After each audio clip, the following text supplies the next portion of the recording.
Sementara itu kondisi politik yang belum menentu kini dialami Partai Demokrat, P3 dan juga PKS.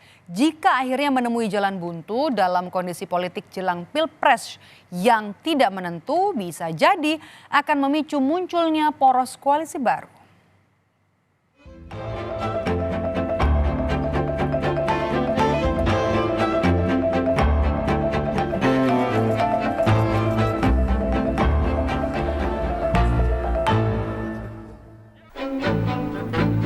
Wacana poros koalisi keempat atau poros baru mengemuka di saat sejumlah parpol mengalami kondisi politik yang tidak menguntungkan atau penuh ketidakpastian. Sebut saja Partai Demokrat yang merasa dikhianati koalisi pendukung Anies Baswedan. Lalu Partai Persatuan Pembangunan yang rekomendasi bakal cawapresnya Sandiaga Uno tak kunjung dijadikan pendamping Ganjar oleh PDIP. Serta PKS yang belum absolut mendukung Muhaimin Iskandar sebagai bakal cawapres koalisi perubahan. Dari kondisi-kondisi tadi, Partai Demokrat tak menampik kemungkinan munculnya poros koalisi baru. Yang pasti kan ada dua koalisi, koalisi dengan Pak Ganjar maupun koalisi dengan Pak Prabowo. Inilah yang sudah menunjukkan kepastiannya.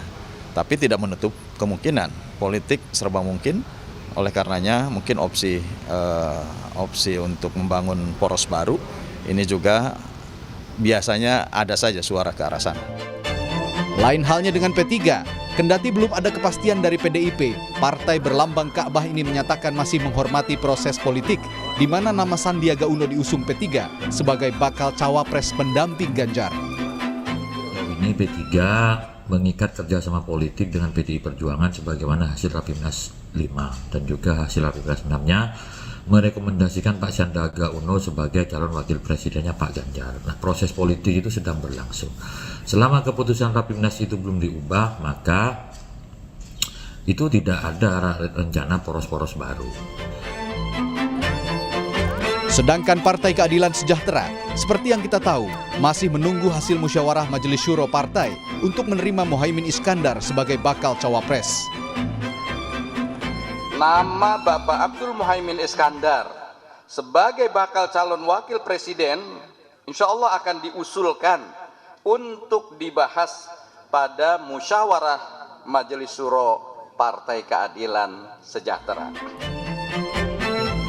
Sementara itu analisis politik yang muncul menyatakan poros koalisi baru yang mungkin diinisiasi Partai Demokrat, P3 dan PKS akan sulit terwujud. Kalau saya melihatnya agak berat. Pertama begini, katakanlah. Kenapa berat? Pertama kalau poros baru itu kan harus 20%. 20% itu artinya harus ada PKS, harus ada Demokrat, harus ada P3. Misalkan Pak Sandi jadikan capres, tidak akan mengatur elektabilitas sebagai capres. Karena di lembaga survei Pak Sandi sebagai cawapres. Pak Ahaye juga sama, elektabilitasnya sebagai cawapres, bukan sebagai capres. Oleh karena itu, tidak ada figur yang menjual, tidak ada figur yang kuat ya secara elektabilitas, itu membuat koalisi kalau terbentuk pun akan kalah. Semakin banyak pasangan capres-cawapres akan menguntungkan rakyat. Namun langkah rasional sedang dibicarakan P3, PKS, dan Demokrat agar poros koalisi baru tak jadi sekedar riwayat. Tim Liputan, Kompas TV, Jakarta.